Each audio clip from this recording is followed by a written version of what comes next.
I've been wanting to ask this for ages, you know, it may be too obvious a question, but why is your book called Wolf Hall? Wolf Hall was the name of the Seymour's family house in Wiltshire. Jane Seymour, of course, Henry's third wife, who is waiting in the wings throughout this novel. But I liked it for its metaphorical resonance as well, because in a sense, everywhere that Henry's court settles is Wolf Hall. The tease is, of course, in the course of the action, we never get to Wolf Hall.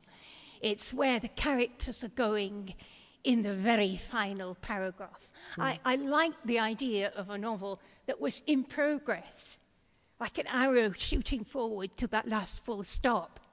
And when the new book begins, it begins in the September of 1535, and that is when my characters are actually gathered. The court is at Wolf Hall.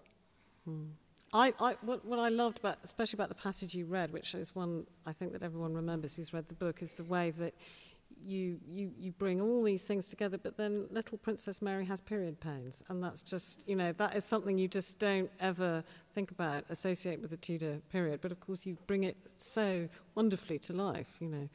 Well, poor Mary's medical history is probably too well documented for her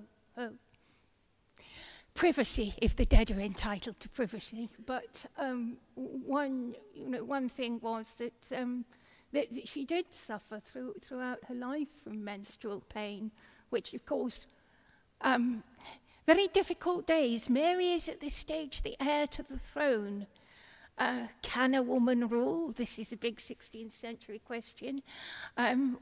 She's not going to be able to lead armies, and of course, how can she do a job at all if she admits to period pains? Yes, exactly. And the other thing is, listening to you read, what's so interesting is that you slip seamlessly from your introduction into the voice of Thomas Cromwell. I hardly knew when you'd stopped talking when the reading began, in a way. Are you going to find it very hard when the second book, The Mirror and the Light, I think it's called, when it comes to its inevitable conclusion?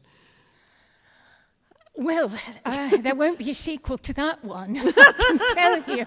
I'm sorry, did I give away the ending? I'm sorry. I do have a kind of fondness for decapitating my characters, as people who who've read my book about the French Revolution will know. I think, yes, they become very much part of your life, but not only Thomas Cromwell. I think one has feelings for all the characters on all sides of the political and religious divide.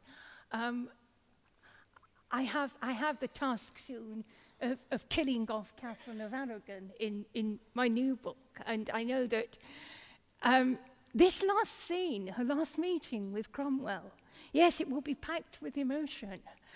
She will die off stage, but still you hope it will come home to the reader. I have lived with these people for a very long time, and yes, they are quite real to me. It's just they happen to be dead. Okay, thank you very much.